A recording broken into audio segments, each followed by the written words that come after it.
Agọla m ọgọ n'ọzọ ụbụrụ so ihe niile ga na-eme awụ m ọgọ bishọp ọzọ ụbụrụ so Therefor onye ọbụla wụ ọgọ ya ọgọ ya ọ bataga onye awa onye ga-amụrụ m nna m ahụ ya niile nwoke bekee m Golden. Noga ya onye hụrụ gị eke garịa ma ya kwapụ ya isi maka no agbawla piri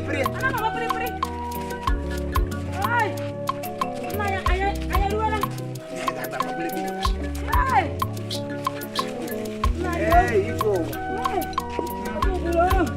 ọgọ ndị ọzọ bụrụ ọhịa mgbu bishọp ọzọ bụrụ ụgbọga mmiri nwanyị ka ya ọmụọla m nwoke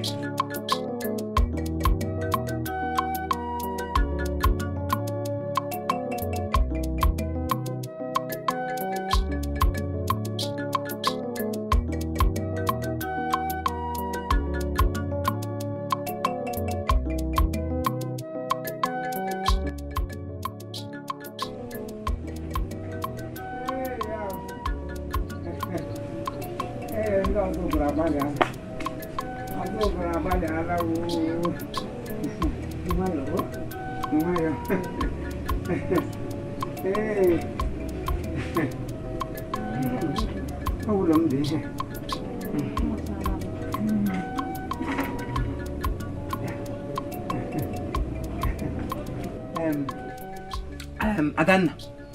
ada kirikiri ihe awụ m nwanyị ọhụrụ m esi m na be baba ụwa na ọzọ ụbụrụ imekwa m gara ọzọ ụbụrụ taa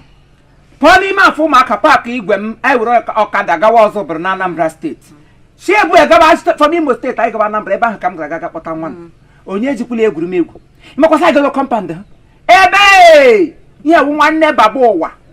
ụwa na ọzọ ụbụrụ bishọp ọzọ ụbụrụ na ahịa ọ nwanne nwaanyị ihe ha niile gbakọrọ ote ha ndụrụ nwa ha nwaanyị ote ha ndụrụ gami ova onye ụmụnne niile nwoke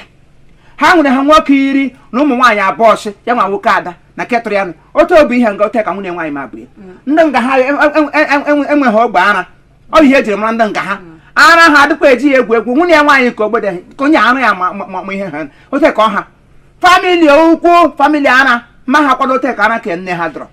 Chineke mebere m garụ ha anabata m sị m ọgọ ihe mere na ha m tek onwedị onye mere na mkpefu mgbe m bịa alọgọ ndị nga ọ na-eme gị famili ndị awa ego nne m nọ onye nwunye dị gị ahụ m gwara gị okwu ya mana ihe bịara nga ụgba obi ime asaịmentị gị mụsụtawa nwa nwoke ihe bịara mụpụtawa nwa nwoke ọmụ na otu ke nwaanyị ya kpọrọ ihe mọgụ ji ihe ijiri karịa ya sị na enwekwa nwaanyị nwekwa ụmụ nwaanyị ebe ihe awụfọ m ga-eji arahụ ụra taa ka ibute ka nne laa adakịrịkịrị ngwa ga wetara m aịza daga emeleha Adanna ka kpọga Adanna bịa ga n'ụlọ ugbu a ara iwego ndị igbe akwago ndị dọwara ebe a prọfesọ saịd ebe kichin nọ ebe omụlọ adakịrịkịrị ebe ha ka ị ga na-edoru onye aka ya nwe ụlọ ugbo ihe nwaanyị bịara amụ nwoke ọ bụrụ nwaanyị bịara amụsị ihe onye bịara amụsịta nwoke bụchiri ihe gị ụgba bụfe ya ebe ha ka onye ahụ nga ọ ga-adọba akpa ya nnukwu ihe m gwara gị na ịba ịga n'ime ụlọ